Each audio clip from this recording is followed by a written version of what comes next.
Hey, in this episode, I'm going to talk about the 6 metrics that you must know if you are in a subscription-based business. Now, not all you need to know, but these are 6 that you must know. So stay tuned as I go into detail on what they are. Small business, big technology. Be a boss, be a boss, be a boss, be a boss, be a tech smart boss. Hey, everybody, this is David Ferguson with the Tech Smart Boss Podcast. Welcome to episode number 80. Happy to have you here. This is the place where we talk about the overlap of great business process with do-it-yourself technology to help grow your business.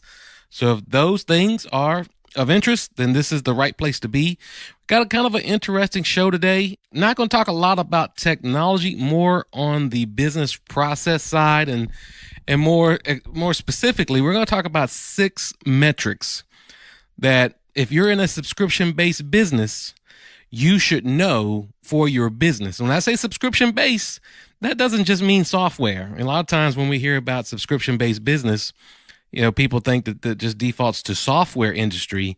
But really, I'm a big proponent. I believe in the subscription-based business for everything, for services, for whatever, everything that you can put a subscription on, then that's the way you should try to grow your business. Because what's nice about it is at the beginning of the year, you already have a booked portfolio of business. You're starting from a baseline and you don't have to go back and resell all that existing business to be able to grow and exceed the revenue numbers that you did the previous year. Now, of course, there's churn and customer support and service. You got to keep the business. I think being a subscription business means that you have to be a more customer service and customer oriented business to reduce one of these key metrics we're going to talk about today, which is churn. But if at all possible, you're able to do subscription based business, then by all means, I think that's the path that you should take. Now, it's a natural in the software industry. Software has kind of turned into a subscription model from what used to be known as a perpetual model. And I've talked about how a lot of software companies out there, especially the bootstrap ones trying to, get a presence in their industry, are moving more to lifetime deals. And I would encourage you to check out my episode on lifetime deals where I talk about kind of the risk of that. There's some pros and some cons to that model. And, you kind of got to be careful of these businesses out here these days that are doing just perpetual lifetime deals, just running deal after deal after deal. It kind of loses the specialness of it if you're doing it every other month. It should, really just be a limited time thing to, get a presence. And then you move into a subscription-based model, which is going to be what sustains you as a business. Lifetime model, it's almost like a pyramid scheme in some instances, in that the number of customers that you're going to have eventually will wear out. So kind of lifetime with affiliate marketing, it's almost like a pyramid. I don't want to say that, but it's almost like one. But what we're going to do talk about today is, if you are in that subscription business, there are 6 metrics that you need to monitor. Now, when I say there's 6 metrics that you need to monitor, I want to put that in the kind of the framework that I laid out. If you go back to, let me see, what episode was it? Episode number 60.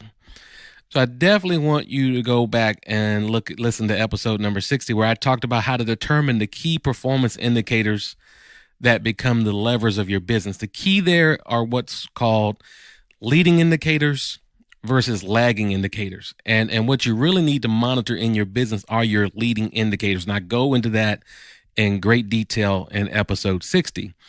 These 6 metrics I'm going to talk about today are somewhat lagging indicators.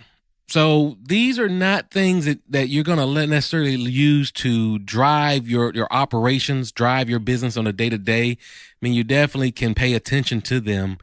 But these are going to be these high-level metrics that you just kind of got to have an understanding of from the big picture perspective, just to kind of know if you're on right track, wrong track, if you've got some core problems in your business model.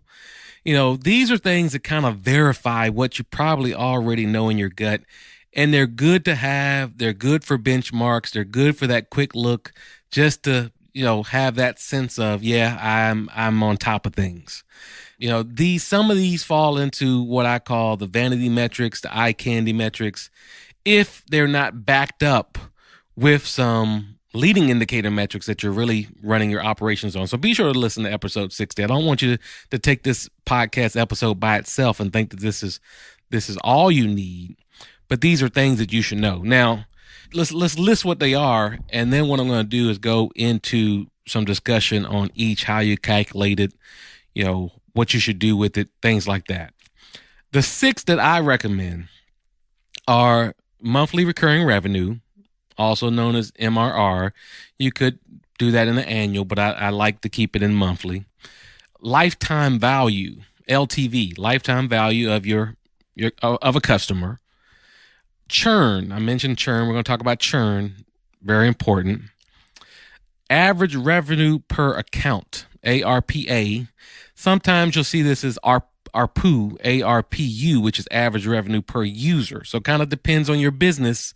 If you're selling, software licenses on a per user basis, that's more to like consumers or small businesses or things like that. You're probably going to track it by a user. If you're, more of a account-based sales organization, and ARPA, ARPA, average revenue per account is going to be what you look at.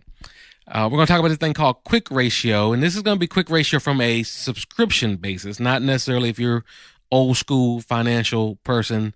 There's a quick ratio over there, which is, similar, but just different purpose.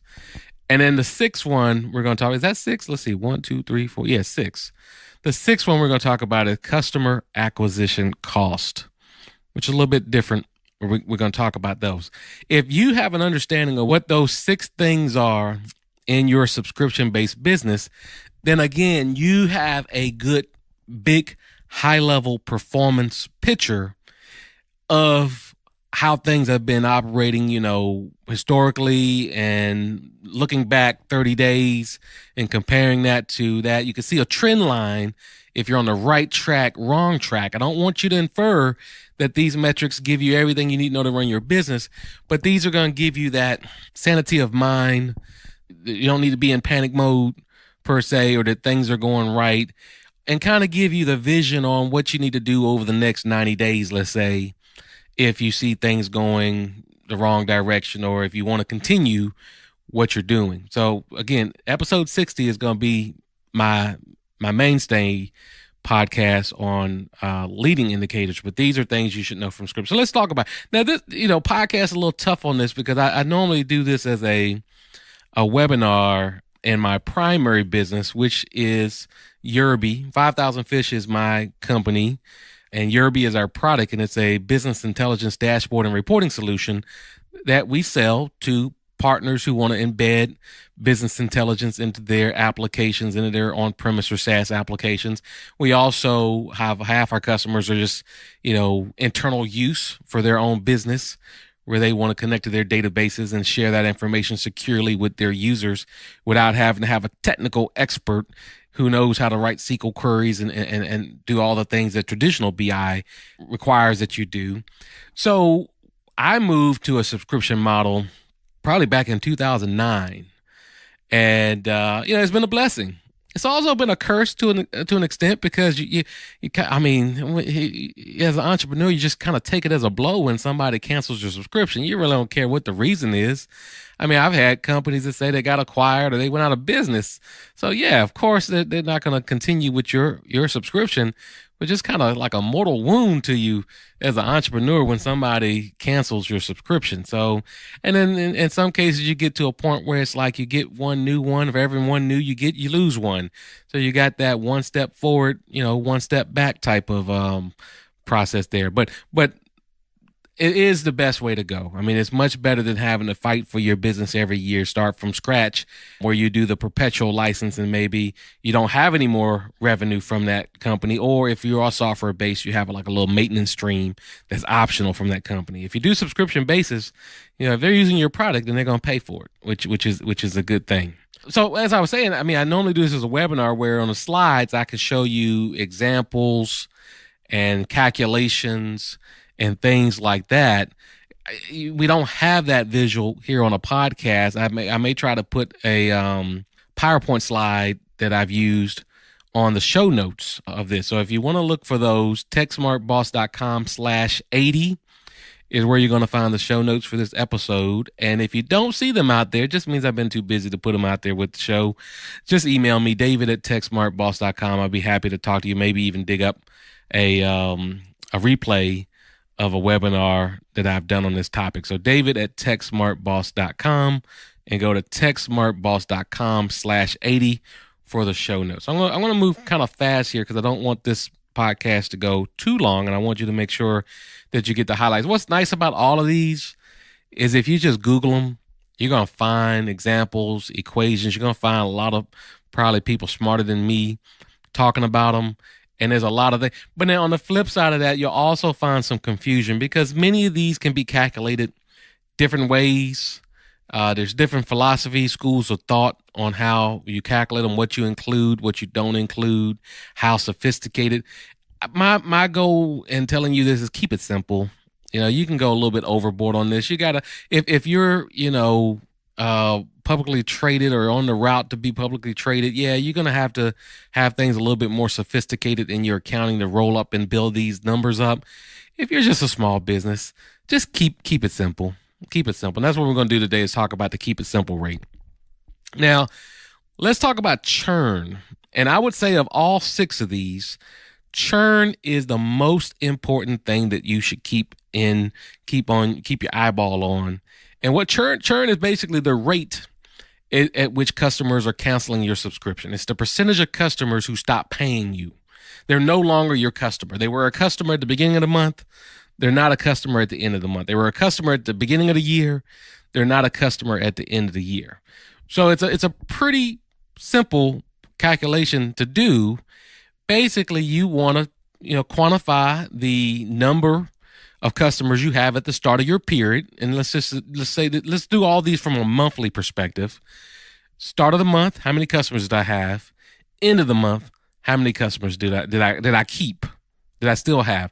We're not paying attention per se to the number of customers you gained during that month, because if we start to factor in that, then we're looking at growth rate. We're not looking at growth rate here. We're looking at churn.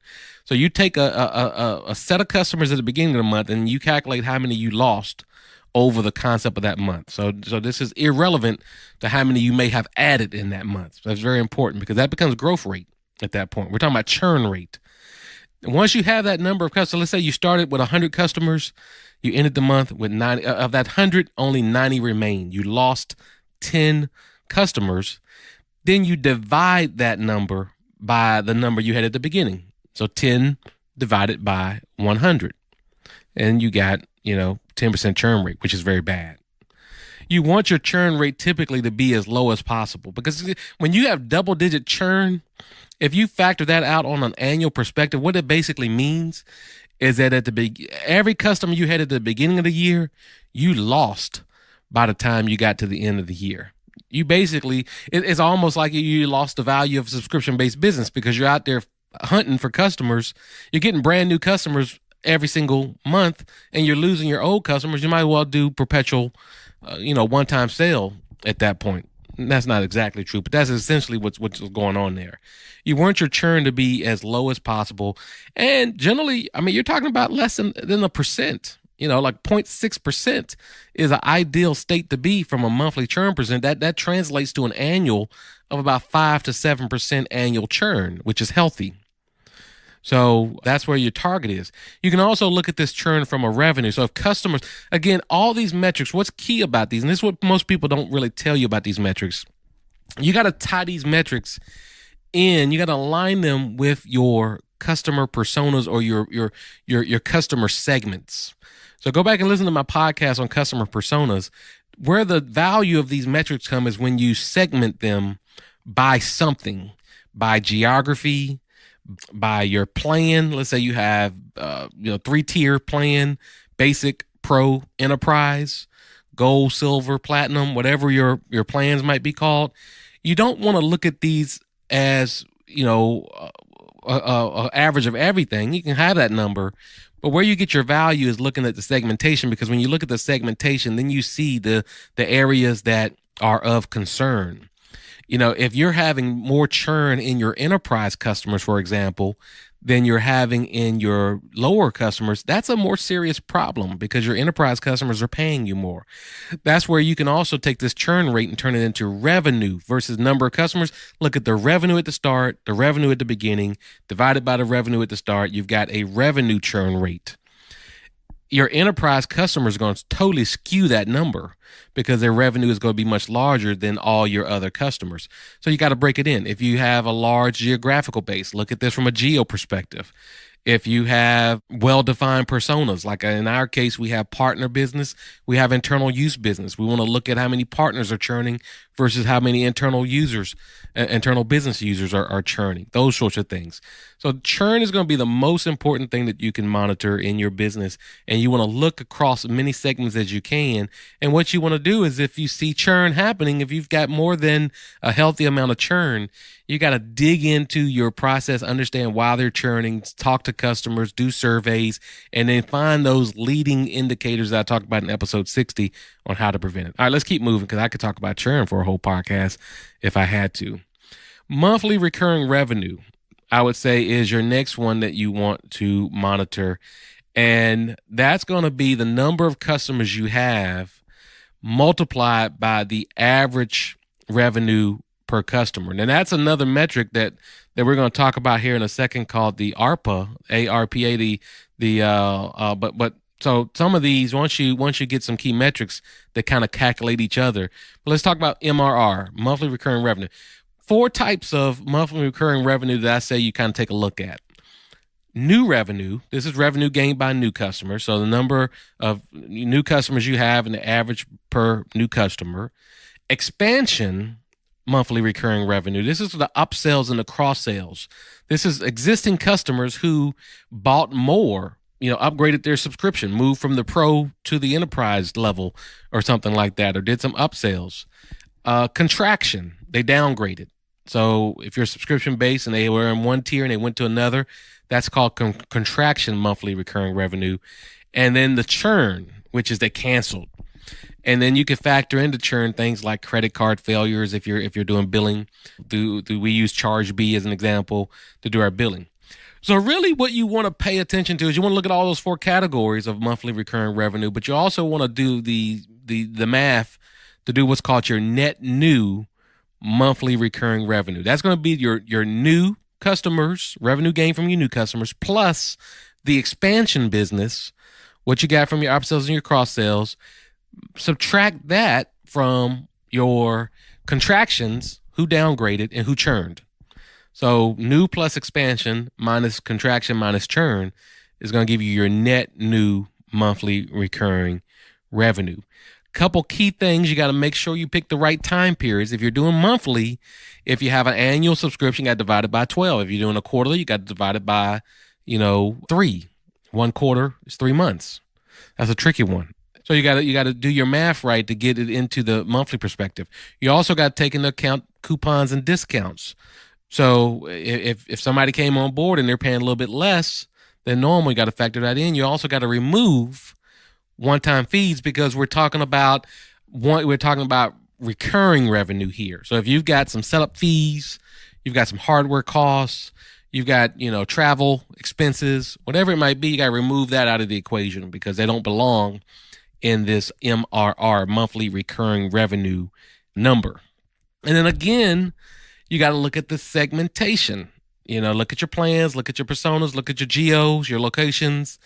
And that's going to give you a better indicator if the monthly recurring is, growing or staying the same or going down or what have you. Now, again, it's kind of like a vanity metric, I'm going to be honest with you, because what this number does not tell you at all, it doesn't tell you anything about profitability.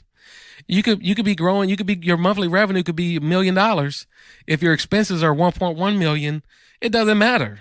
You're losing at that point. It doesn't tell you about cash flow. It doesn't tell you if this money was actually received. And if you're doing credit card billing, you feel better about that. But if you're doing paper billing, It doesn't mean the invoice was paid. It doesn't mean that money came in that monthly period in your accounting system. So it doesn't mean much. But what can you do with it? Well, you got to look at the parts, and you got to understand, is it going to take you a ton of new growth to continue to grow? If your contractions and your churn too high. So take, for example, a quick example. If my new plus expansion business is $50,000 a month, you'd be like, man, you're doing pretty well. But then let's say my contraction and my churn is $40,000 a month. My net monthly recurring revenue is $10K. I'm bringing in $50K to earn $10K. That's not a healthy business. That's not a good thing. So that's where you look at these numbers and you kind of determine the health, and you say, okay, I need to dig under the covers and see why I got a problem with my contraction and my churn, because I'm working too hard just to stay ahead of water. And that's where these things come in handy. It kind of gives you the big vision for your team. Now let's look at the quick ratio. Quick ratio is an easy way to tell the big picture. You're going to take that new monthly recurring plus that expansion monthly recurring. You're going to divide it by the contraction plus the churn monthly recurring. So you're going to say, so in that example I just said, let's do an easier one for math purposes. Let's say my new and my expansion ended up to be $10,000 a month. I'm rocking and rolling. My churn and my contraction was only $1,000. I lost $1,000 in business. 10,000 divided by 1,000 is 10. The bigger the number, the bigger your quick ratio, the better you are. Now let's flip it around. Let's say I did 100,000. My new MMR and expansion was $100,000 a month, but I'm losing 50. 100,000 divided by 50,000 is 2. That's a low number. I'm not doing so well. And that's where if you get all these 4 types of monthly recurring revenue, you can quickly turn that into a quick ratio and see the health of your business. And from that key performance indicator, this quick ratio is your number. And what you want to do is be greater than, what they say is you want to be better than 4 or greater. So if you think about that, if you're making $100,000 a month, you don't want to lose more than 25,000 of that. That's your quick ratio right there. I say you want it to be as high as possible. But this gives you a good number. And again, if you segment this by your segments, if you look at this historically, if you start to track this and you look at your trends, you might start to see a seasonality. You might start to see some quarters are worse than other quarters. And what can you do with that from a vision perspective? You can plan ahead of time. Let's do something to really juice up this upcoming quarter. Let's try to make a change, because quarter one is always a bad churn month for us, or it's a bad revenue month for us. Let's try to juice up both sides of the equation so we can have a better quick ratio for quarter one of next year. That's kind of how I would say you use these. Let's keep it moving. Let's talk about the ARPA, which is the average. It's the average revenue per account. ARPA, also ARPU, average revenue per user. Now, we kind of talked about that a little bit when we talked about monthly recurring revenue, because that was number of customers by the average per customer. So really, you got to have this ARPA before you can do your MRR. So that's important to say. I kind of did this out of order a little bit, but they all kind of build on each other.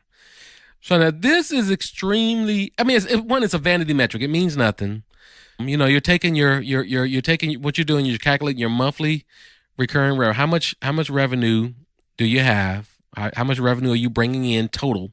The sum total of all the revenue, monthly recurring revenue now, not the one-time stuff, not the training you're doing, not the hardware expenses and travel and all that kind of stuff. Take that out of there. Just your monthly recurring, the nugget of money you got coming in every single month. Take that number and you divide it by the number of active accounts or active users you have. You want this number to be high. Seeing a trend here, we want all these numbers to be, we want all these ratios to be high. Now, this is where the purpose of this number, what this number is going to tell you more than anything, is how to grow your business. Because let's say, for example, you're a software company, you're selling software for $10 a month. Like your buffer, $10 a month. Somebody comes onto your software product.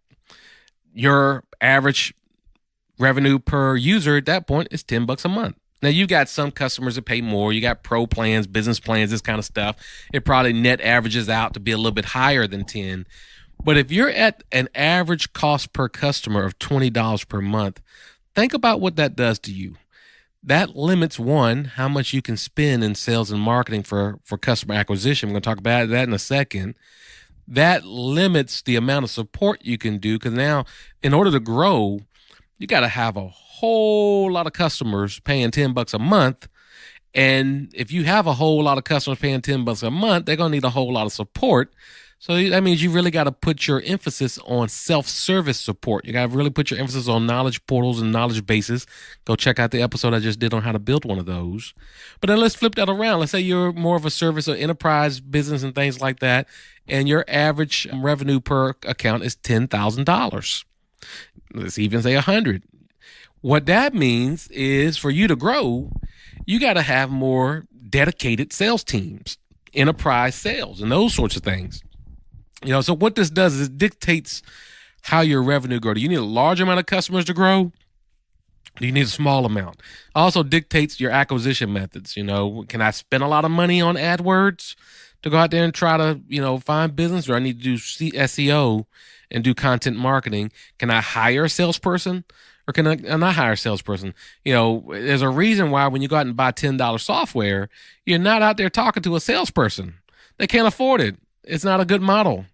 So when you think about your business, if you're selling $10 software, you can't go out there and hire a bunch of salespeople. You just can't do it. Now, the goal of this is you got to increase it. You want to increase your monthly recurring revenue. How do you do that? Well, one, you increase your price. Two, you do more cross sales and upsells. We talked about that. That's expansion, MRR, from that perspective. But ultimately, the best way is to increase your price. And I've been guilty. I'm still guilty of it.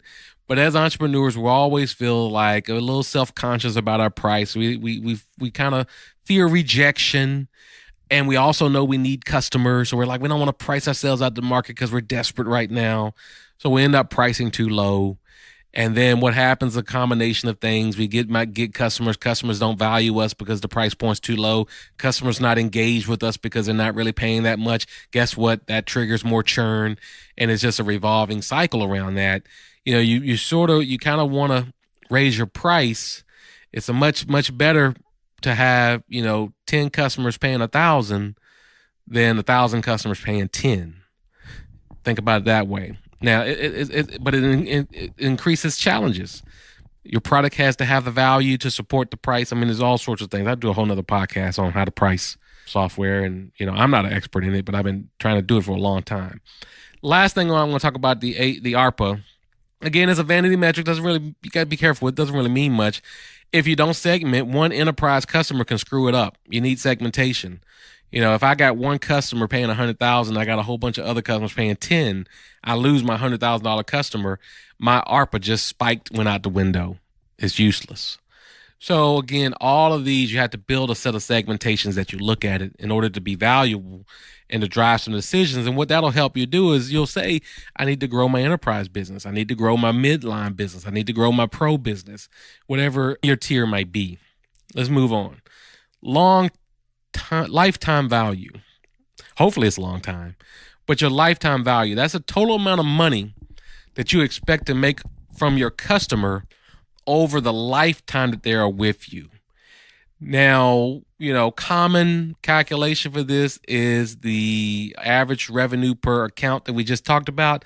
Divide that by your churn rate. Think about that. So we're doing a ratio of the average revenue per user or account divided by churn rate. That means the higher that your churn is, the lower your lifetime value. So if you have double-digit churn, as I say, you got a completely new set of customers by the end of the year. So your lifetime value of a customer is extremely low because they're not even making it full 12 months. You might have a lifetime value of 3 months of your customers. That's horrible. So the key with this number and why it doesn't work well for many organizations is you need data. If you just got a small number of customers, again, you got a high churn rate. Churn rate is hard to calculate, and lifetime value is hard to calculate when you don't have a large sample size to pull from. If you're new, if you got a small customer base, then these metrics are not going to give you much value because you lose one and all of it, you got 10 customers and you lose one, all of a sudden you got 10% churn for the month. And, if you follow the best practices that say you should be less than 0.6 as an example, you're feeling like a failure at that point. It's not that you're a failure, it's just that you only have 10 customers. So you really got to get some numbers here. And if you're doing annual subscriptions, again, you got to get probably a couple years worth of history to even make these numbers mean anything. And that's why, when people say you got to have, I'm telling you should monitor these numbers, but you also got to monitor them with some common sense that they might not be ready for you to monitor. Now, you can put an infrastructure in place, collect the data, start to see when they start to make some sense to you. But the best thing, if you're small, is to go listen to episode 60 and get your leading indicators. But lifetime value is important to get to, but don't try to get to it too early when you don't have enough customers or enough data to make it worthwhile. And that is what is so tricky about this last one, which outside of churn, I'm going to say this is probably the most important. So I'm going to say churn is most important, but this customer acquisition cost is second most important in my opinion. And this is the amount of money that you need to spend to acquire new customers. Actually, amount of money you need to spend to acquire new customers. Very important, because what you want to build is a system in your business where that if you're spending $1, then you're getting $3 back. And I'm going to use that 3 ratio as a best practice. You spend $1, you're getting $3 back. And the way you know that is through your customer acquisition cost. Now, this is an extremely, you can get in the weeds on this number. You can go so deep into it, especially if you try to do it on like a per campaign or per business segment type of model, because it's so hard to attribute. But first, let me tell you what the equation is. To get the equation, what you're doing is you're taking the total amount of money that you spent on sales and marketing for that period. Let's first just talk monthly. How much money did you spend on sales and marketing? And you're dividing that by the number of new customers that you brought in the door. That total you spent on sales and marketing, that's salespeople, that's tools, that's events, that's ads, that's partners, that's affiliate commissions, whatever you do in your business. But check this out. If you really want to get fancy with it, you can start to bring in the overhead cost associated with your salespeople. Do you want to bring in the G&A costs associated, the fringe that you're paying? That's the benefit cost. You see how many different layers you can build on that? So now that's the total you spent. But then the thing about that number is, just because they did something in the month of January doesn't mean that translated to a new customer. We have long sales cycles. That marketing activity might not have translated into some business for 90, 120 days away. So first caveat on this number is you probably got to look at it over the course of maybe a quarter. 3 months would be probably the smallest number that I would use as the period for this. So I'm going to look at the total amount I spent on sales and marketing for a 3-month period. And I'm going to look at the number of new customers. Even then, it's not ideal, because some of those customers that happened that quarter were due to marketing activity that happened the previous quarter. So it's really, really tough. Then you can take a look at a campaign level. I'm running an event. I'm running a show. How can I successfully attribute the new customers to that show? If there's coupon codes and event codes and special promotions and things like that, yeah. But when we're running, multifaceted ads across, digital ads, maybe print ads, maybe we're doing a mailing campaign, maybe doing phone campaign, maybe doing sales, code marketing, emailing, it's just all impossible to know when somebody, and you can even ask a customer, how did you find us? But that doesn't necessarily mean you can attribute them back to a campaign. If you're blogging, they read a blog. Was that blog a part of their decision process? It's almost impossible. So you kind of got to take this number in a big aggregate, and because it's almost impossible even to break up how your enterprise sales determine. So if you look at big companies, they might have a dedicated sales team for the enterprise. They might just use this number against the number of enterprise customers. And then they factor like their general marketing sales is like an overlay cost. It supports the whole company. It's building the brand and the marketing for the whole company. And then instead of putting it in the cost of acquisition costs, they kind of put that into more of the company G&A type of cost structure. So it's lots of different ways you can approach this number, but it's an important number for you to know. Because what it basically means is if you know, for example, that the lifetime value of your customer, let's just throw out a number, $30. That's really low. That's really bad. That would kind of infer that you were selling your product for $3 a month, and maybe you had like a 30-month period that they stayed with you. You had low churn. So giving that number might not be bad, but think about it. That means that to attract new customers, there's no way you can spend more than $30. In fact, I would recommend your limit on spending for new customers is about $10. So you got to find an acquisition channel that's going to let you get this new customer for $10 that's going to stay with you at that point for 30 months at $3 a month. See how that math works now? You would extrapolate. Hopefully you have a better business model than that. But there are businesses out there that have that model in the software as a subscription basis. But you got to understand this lifetime value, how much your customers are worth to you. That's a factor of your churn. And then you got to factor that into, how much does it cost me to get these new customers? And I got to make doggone sure that my customer acquisition cost is less than my lifetime. And what I would say, you take your lifetime value, divide it by your customer acquisition cost. It should be more than 3. And that means that you make 3 times more on a customer than it costs you to acquire them. If it costs you $1, you're going to get $3 in lifetime value. If it costs you $100, you're going to get $300. And that's just now when it gets a little bit higher, that's when I get leery because I got a pretty big lifetime value, but I'm not to the point yet where I'm like, okay, I'm going to spend $5,000 to find this customer because I know his lifetime value to me is $15,000. I'm not, I don't trust the numbers that well yet because I don't believe I have a big enough sample size in terms of customers to trust the numbers. And that's where I say all of these numbers, you kind of got to take them with a grain of salt, vanity metrics, eye candy, until you get enough data and enough history to really make them feel like a math theorem. Like you got the levers to a car, you press the gas and you're going to see the speedometer move. You got to get that level of confidence before you go all in on this. And honestly, I'm not there yet to go out there and start spending a lot of money to acquire customers with an expected lifetime value. Because the thing about it is, depending on your marketing channels and things like that, you can buy trash. You can spend money and get a bunch of bad customers that don't align to the profile of your previous customers, and the lifetime value of these new customers could be squat. And that's where the segmentation comes into play. And that's another level of segmentation is acquisition channel. I talked about location, geographic location. I talked about the plan tier. I talked about all those things. Well, another important segmentation is acquisition channel. So you know how much to spend per acquisition channel, but then it's a catch-22.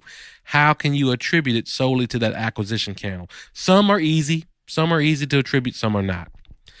All right, I think I'm beating this horse to death right now, so I'm going to go ahead and wrap this one up. Hopefully, in a audio perspective, you've gotten some value. If anything else, research. Go out and take these now. I'll repeat them. Go out and take monthly recurring revenue, lifetime value, churn, average revenue per account, quick ratio, and customer acquisition cost, and Google them. Figure out for yourself what makes the most sense for your business, how you can start to track and monitor them. But I do believe that these are 6 metrics that every subscription-based business should know, and they shouldn't be all you know, but you should know them.